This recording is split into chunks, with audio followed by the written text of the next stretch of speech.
ಕರ್ನಾಟಕದಲ್ಲಿ 2017ರಲ್ಲಿ ನಾನು ಕರೆಕ್ಟ್ ಅಂತ ನನಗನ್ಸುತ್ತೆ. 2017ರಲ್ಲಿ ನೀವು ಪ್ರಜಾಕೀಯ ಬೀಜವನ್ನು ಬಿತ್ತಿದ್ದು. ಇವತ್ತಿಗೂ ಕೂಡ ಆ ಬೀಜ ಮೊಳಕೆ ಹೊಡಿಲಿಲ್ಲ, ಗಿಡವಾಗಿ ಬೆಳೀಲಿಲ್ಲ, ಮರವಾಗಿ ಕಾಣೋದು ಕೂಡ ಡೌಟ್ ಇದೆ. ಯಾಕಂದರೆ ಈಗಿನ ಪ್ರಸ್ತುತ ರಾಜಕೀಯ ಸನ್ನಿವೇಶದಲ್ಲಿ ನಿಮ್ಮ ಲೆಕ್ಕಾಚಾರಗಳು ವರ್ಕೌಟ್ ಆಗೋ ಥರ ಕಾಣಿಸ್ತಿಲ್ಲ. ಯಾಕಂದರೆ ನೀವೇ ಹೇಳ್ಬಿಡಿ, 2017ರಲ್ಲಿ ನಾನು ಬಿತ್ತಿದ ಬೀಜ ಇವತ್ತು ಮೊಳಕೆ ಹೊಡೆದಿದೆ, ಇವತ್ತು ಒಂದು ಮರವಾಗಿ ಬೆಳೆದಿದೆ. ಎಲ್ಲಾದರೂ ಒಂದು ಕಡೆ ಕೇಳಿ, ಒಂದು ಆನ್ಸರ್ ಮಾಡಲಾ? ಕೇಳಿ, ನಾನು ಕನ್ನಡದಲ್ಲಿ ಇದಕ್ಕೆ ಇನ್ನೊಂದು ರೀತಿ ನಿಮಗೆ ಆನ್ಸರ್ ಮಾಡ್ತೀನಿ. ನಾನು ಕನ್ನಡದಲ್ಲಿ ಸಿನಿಮಾಗಳು ಮಾಡಿದಾಗ ಜನಗಳು ಇಷ್ಟಪಟ್ಟರು. ಕೆಲವರು ಇವನು ಹುಚ್ಚ, ಇವನು ಹುಚ್ಚುಚ್ಚ ಥರ ಸಿನಿಮಾ ಮಾಡಿದ್ದಾನೆ, ಅರ್ಥವೇ ಆಗಲ್ಲ, ತುಂಬ ಜನನೂ ಹೇಳಿದ್ರು. ಓಕೆನಾ? ಅದೇ ಬೇರೆ ರಾಜ್ಯಗಳಲ್ಲಿ ಅದನ್ನು ಇನ್ಸ್ಪೈರಿಂಗ್ ಆಗಿ ತೊಗೊಂಡು ದೊಡ್ಡ ದೊಡ್ಡ ಡೈರೆಕ್ಟ್ರುಗಳು ಬೇರೆ ಬೇರೆ ಥರ ಸಿನಿಮಾ ಮಾಡಿದ್ರು. ಇವತ್ತು ನೀವು ಹೇಳ್ತೀರಾ ಈ ಬೀಜವಾಗಿ ಬಿತ್ತಿದ್ರೆ ಇಲ್ಲಿ ಗಿಡ ಆಗಿಲ್ಲ, ಮರ ಆಗಿಲ್ಲ ಅಂತ. ಬೇರೆ ಕಡೆ ರಿಫ್ಲೆಕ್ಟ್ ಆಗ್ತಿದೆಯಲ್ಲ ಅದು. ಕೇಳಿ, ಒಂದು ಭರತ್ ತನೇನೇನು ಅಂತ ಪಿಕ್ಚರ್ ನೋಡಿದ್ದೀರಾ? ಮಹೇಶ್ ಬಾಬು ಅವ್ರದ್ದು ಪ್ರಜಾಕೀಯ. ಕ್ಯಾಶ್ಲೆಸ್ ಪಾರ್ಟಿ ಬಗ್ಗೆ ಗೇಮ್ ಚೇಂಜರ್ ಅಂತ ಬಂತು, ನೋಡಿದ್ದೀರಾ ನೀವು? ಶಂಕರ್ ಅವ್ರದ್ದು ಕ್ಯಾಶ್ಲೆಸ್ ಪಾರ್ಟಿ ಬಗ್ಗೆನೇ ಪಿಕ್ಚರ್ ಮಾಡಿದ್ರು ಅವರು. ಎಲ್ಲಿ ಬೀಜ ಬಿತ್ತಿದ್ರೆ ಇನ್ನೆಲ್ಲೋ ಗಿಡವಾಗಿ ಬೆಳೀತಾ ಇದೆ. ಯಾಕಂದರೆ ನಮ್ಮಲ್ಲಿ ಏನಾಗಿದೆ ಗೊತ್ತಾ? ನಮ್ಮಲ್ಲೊಂದು ಫಸ್ಟ್ ಆಫ್ ಆಲ್ ಹಿತ್ಲು ಗಿಡ ಮದ್ದಲ್ಲ ನಮಗೆ. ಇನ್ನೊಂದು ನಮ್ಮಲ್ಲೊಂದು ಇದಿದೆ, ಏನು ಹೇಳಿ, ಕನ್ನಡದವ್ರಿಗೆ ಬಿಡ್ರಿ ಇದೆಲ್ಲ ಏನಾಗುತ್ತಾ?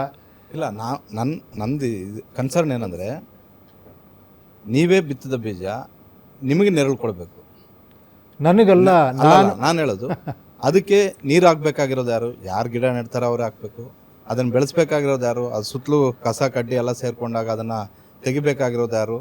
ನಾವೇ ಮಾಡಬೇಕು. ಅದನ್ನು ಉಪೇಂದ್ರ ಅವರು ಮಾಡಲಿಲ್ಲ. ಅದನ್ನೇನಂದ್ರು, ಬರ್ತಾ ಇರುವಂತಹ ಯಾರಿಗೆ ಇಂಟ್ರೆಸ್ಟ್ ಇದೆಯೋ ಅವ್ರು ಮಾಡಲಿ, ಇಂಟ್ರೆಸ್ಟ್ ಇಲ್ಲದೆ ಇರೋರು ಮಾಡದೆ. ರಾಜಕೀಯದಲ್ಲಿ ಇದು ವರ್ಕೌಟ್ ಆಗ್ತಿಲ್ಲ. ರಾಜಕೀಯದಲ್ಲಿ ವರ್ಕೌಟ್ ಆಗಲ್ಲ, ಪ್ರಜಾಕೀಯದಲ್ಲಿ ಆಗಬೇಕು. ಆ ಹೆಸರು ಸುಮ್ಮನೆ ಚೇಂಜ್ ಮಾಡಿಲ್ಲ ನಾನು. 100% ಫೀಲ್ ಮಾಡಿ, ಯೋಚನೆ ಮಾಡಿ, ಥಿಂಕ್ ಮಾಡಿ ಇದು ಪ್ರಜಾಕೀಯ ಆಗಬೇಕು ಅಂತ ಮಾಡಿರೋದು. ನೀವು ಹೇಳ್ತಿರೋದು ಒಂದು ಸಿನಿಮಾ ಮಾಡ್ದಂಗೆ. ನನ್ನ ಸಿನಿಮಾ ನಾನೇ ಪಬ್ಲಿಸಿಟಿ ಮಾಡಬೇಕು, ನನ್ನ ಸಿನಿಮಾ ನಾನೇ ಸ್ಕ್ರಿಪ್ಟ್ ಮಾಡಬೇಕು, ನಾನೇ ಡೈರೆಕ್ಟ್ ಮಾಡಬೇಕು, ನಾನೇ ಪಬ್ಲಿಸಿಟಿ ಮಾಡಬೇಕು, ಅದ್ರ ಫಲ ನಾನೇ ತಿನ್ನಬೇಕು. ಅದು ಸಿನಿಮಾ. ಇಲ್ಲಿ ಏನಾಗ್ಬಿಟ್ಟಿದೆ ನೋಡಿ, ಹೆಂಗೆ ರಾಜಕೀಯನ ಬಿಸ್ನೆಸ್ ಆಗಿಬಿಟ್ಟಿದೆ ಅಂದರೆ, ಎಲ್ಲರೂ ರಾಜಕೀಯನ ಬಿಸ್ನೆಸ್ ಥರ ನೋಡ್ತಿದ್ದಾರೆ. ನನಗೆ ಹೇಳಿದ್ದಾರೆ, ಸರ್ ಇವತ್ತು ಆ ಪಾರ್ಟಿಲಿ ನಿಂತಿದ್ರೆ ನೀವು MP ಸರ್ ಹೆಂಗಿರ್ತಿದ್ರಿ ನೀವು ಅಂತ. ಅಂದರೆ ಎಲ್ಲರೂ ಇಲ್ಲಿ ವ್ಯವಸ್ಥೆಗೆ ಅನುಗುಣವಾಗೇ ಮಾತಾಡೋದು. ಅದನ್ನು ಬೇರೆ ಮಾತಾಡಿದ್ರೆ, ಸತ್ಯ ಮಾತಾಡಿದ್ರೆ ವ್ಯವಸ್ಥೆ ಅಲ್ಲ ಅಂತ ಆಗ್ಬಿಟ್ಟಿದೆ ಇವಾಗ. ಬೇರೆ ಕಡೆ ಪ್ರೂವ್ ಆದರೆ ಮಾತಾಡ್ತೀವಿ ನಾವು. ಇವಾಗ ನೋಡ್ರಿ, ಮಾಡಿದಾರಲ್ಲಿ ದುಡ್ಡೇ ಇಲ್ಲದೆ ಎಲೆಕ್ಷನ್ ಗೆದ್ದಿದ್ದಾರೆ. ನೀವು ಹೇಳ್ತಿದ್ರಲ್ಲ ಇಲ್ಲಿ ಯಾಕಾಗಿಲ್ಲ ಅಂದರೆ, ಖಂಡಿತ ಇಲ್ಲಿ ನಾನೇ ಕೇಳಿ, ಇಲ್ಲಿ ನಾನು ಪ್ರತಿ ಚಾನಲಲ್ಲಿ ಕೂತಿದ್ದೀನಿ, ಪ್ರತಿ ಕಡೆ ಓಡಾಡಿದ್ದೀನಿ, ಹಳ್ಳಿಗೆ ಓಡಾಡಿದ್ದೀನಿ ನಾನು. ಅಲ್ಲಿ ಫಸ್ಟ್ ಟೈಮ್ ಪ್ರಾಬ್ಲಮ್ ಆಯ್ತು ಬಿಡಿ, ಅದು ನಿಮಗೆಲ್ಲ ಗೊತ್ತೇ ಇದೆ. ಒಂದು ಪಾರ್ಟಿ ಬಂತು, ನಿಮ್ಮದೇ ಐಡಿಯಾಲಜಿ ನಮ್ಮದು ಅಂತೂ. ಟೈಮ್ ಇರಲಿಲ್ಲ ಅವಾಗ, 6 months ಟೈಮ್ ಇತ್ತು. ನಾನೇನು ಅಂದ್ಕೊಂಡೆ, ಅಲ್ಲಿ ಹೋಗಿ ಪಾರ್ಟಿ ರಿಜಿಸ್ಟರ್ ಮಾಡಿ ಲೇಟ್ ಆಗುತ್ತಲ್ಲ ಅಂತ ಅವ್ರು ಪಾರ್ಟಿ ನನಗೆ ಕೊಟ್ಟರು. ಪ್ರೆಸಿಡೆಂಟ್ ಮಾಡಿದ್ರು ನನ್ನ.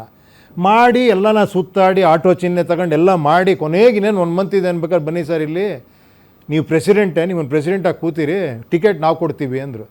ನಾನಲ್ಲ ರೀ, ನಾನು ಇಷ್ಟೆಲ್ಲ ಇಂಟರ್ವ್ಯೂಗಳೆಲ್ಲ ಮಾಡಿದ್ದೀನಿ, ಎಲ್ಲರನ್ನೂ ಅದನ್ನೆಲ್ಲ ಟ್ರಾನ್ಸ್ಪರೆಂಟಾಗಿ ಜನಕ್ಕೆ ತೋರಿಸಿದ್ದೀನಿ, ಯಾರು ಬೆಟ್ರು ಅಂತ ನಾನು ಆಯ್ಕೆ ಮಾಡಿದ್ದೀನಿ, ಅವ್ರಿಗೆ ತಾನೇ ಟಿಕೆಟ್ ಕೊಡ್ಬೇಕು ನೀವು ಅಂದರೆ, ಸರ್ ಇವರೆಲ್ಲ ವರ್ಕ್ ಆಗಲ್ಲ, ನಾವು ಕೊಟ್ಕೊತೀವಿ ಬಿಡಿ ಅಂದರು. ನಾನು ಆ ಪಕ್ಷದಿಂದ ಹೊರಗೆ ಬಂದೆ. ಓಕೆನಾ? ಆ ಟೈಮಲ್ಲಿ ಆ ಪ್ರಾಬ್ಲಮ್ ಆಯಿತು. ಗೊತ್ತಿಲ್ಲ, ನಾನು ನಾನು ತಪ್ಪು ಮಾಡಿರ್ಬೋದು ಅವಾಗ. ಏನಾದ್ರು ನಾನು ನಂಬಿಬಿಟ್ಟೆ. ಯಾರೋ ಒಬ್ರು ಬಂದು ಈ ಥರ ಹೇಳಿದಾಗ, ಇಲ್ಲ ಅವ್ರದ್ದು ಐಡಿಯಾಲಜಿ ಅದೇ ಇರ್ಬೋದು, ಒಳ್ಳೇದಕ್ಕೆ ಬಯಸ್ತಾ ಇದ್ದಾರೆ ಇವರು ಅಂತ.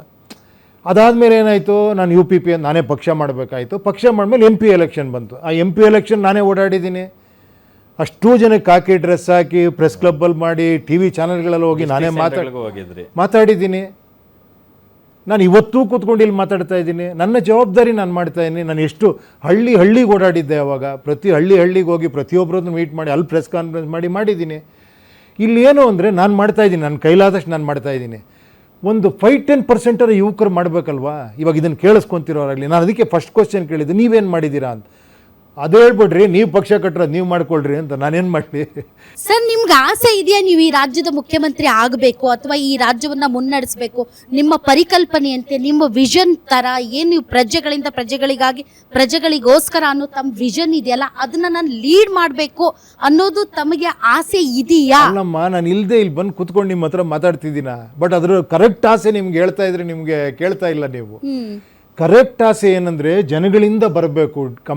ಡಿಮ್ಯಾಂಡ್ ಜನ ನಿಮ್ಮನ್ನ ನೀವು ಬನ್ನಿ ಅಂತ ಡಿಮಾಂಡ್ ಮಾಡ್ಬೇಕಾ? ಬನ್ನಿ ಅಂತ ನಾನು ಕೇಳ್ತಾ ಇಲ್ಲ. ನಾನು ಒಂದು ವ್ಯವಸ್ಥೆ ಹೆಂಗೆ ಬರಬೇಕು ಅಂದರೆ ಒಂದು ಸಿಂಪಲ್ ಹೇಳ್ತೀನಿ. ಇವಾಗ ಕೂತಿದ್ದೀವಿ ಗೊತ್ತಾ, ನನಗೊಂದು ವಿಧಾನಸೌಧ ಈ ಥರ ಆಗಬೇಕು ಅಂತ ನನ್ನ ಆಸೆ ಅಮ್ಮ. ಕೇಳಿ, ಒಂದು ಟಿ ವಿ ಇರಬೇಕಿಲ್ಲಿ, ಎಲ್ಲ ಕ್ಷೇತ್ರಗಳಲ್ಲಿ ವರ್ಕ್ ಮಾಡ್ತಿರ್ಬೇಕು ಅವರು, ಟಕ್ ಅಂತ ಕನೆಕ್ಟ್ ಆಗಬೇಕು. ನೀವೆಲ್ಲ ತೋರಿಸಿದ್ರಿ ಗೊತ್ತಾ, ಸರ್ವರ್ ಗಿವರೆಲ್ಲ ಇಟ್ಕೊಂಡು ಆ ಥರ. ರೀ ಮಂಡ್ಯ ಬನ್ನಿರಿ, ಇಲ್ಲಿ ಕನೆಕ್ಟ್ ಆಗಿರಿ, ತೋರಿಸ್ರಿ ನಿಮ್ಮ ಇದು ಹಾಸ್ಪಿಟ್ಲ ತೋರಿಸ್ರಿ, ಸ್ಕೂಲ್ ತೋರಿಸ್ರಿ, ಏನಾಗಿದ್ದೀರಿ, ಎಷ್ಟು ಫಂಡ್ ಕಳಿಸಿದ್ದೀರಿ ಅಲ್ಲಿ, ನಡಿ ಕಾಮಗಾರಿ ತೋರಿಸ್ರಿ ಏನೇನಾಗ್ತಿದೆ ಅಂತ, ಇಂಜಿನಿಯರ್ ತೊಗೊಳ್ರಿ, ಎಷ್ಟು ದಿನ ಮುಗಿತದ್ರಿ ಇದು ಆಯ್ತಾ ಅಂತ. ಇದು ಜನ ನೋಡಬೇಕು. You should have power for that. ನೋನು ನಾನು ಕಲ್ಪನೆ ಆ ಹೇಳ್ತೀನಿ, ಹೇಳಿ. ಶಕ್ತಿಯನ್ನ ನೀವು ಗಳಿಸ್ಕೋಬೇಕು ಸರ್. ಅದು ಜನ ಕೊಡಬೇಕಮ್ಮ. ಕೊಡ್ಬೇಕು ಅಂದ್ರೆ ನೀವು ಜನರ ಬಳಿ ಹೋಗ್ಬೇಕು sir. ಜನರ ಬಳಿ ನೋಡಿ, ಯಾರು ಈ ಥರ ಹೋಗ್ತಾ ಇದ್ದೀನಿ, ಇನ್ನು ಯಾವ ಥರ ಹೋಗ್ಬೇಕು. ಇವಾಗ ನಿಮ್ಮ ನನ್ನ ಜೊತೆ ಬನ್ನಿ, ಮಲ್ಲೇಶ್ವರಕ್ಕೆ ಹೋಗೋಣ, ಒಂದು ರೌಂಡು ಹಿಂಗೆ ರೋಡಲ್ಲಿ ಹೋಗೋಣ. ಜನರ ಬಳಿಗೆ ಹೋಗ್ತೀನಿ. ಕೇಳಿ ಒಂದು ನಿಮಿಷ, ಜನರ ಬಳಿ ಹೋಗೋಣ. ಇದೇ ಥರ ನೀವು ಹೇಳ್ತಿರೋದು.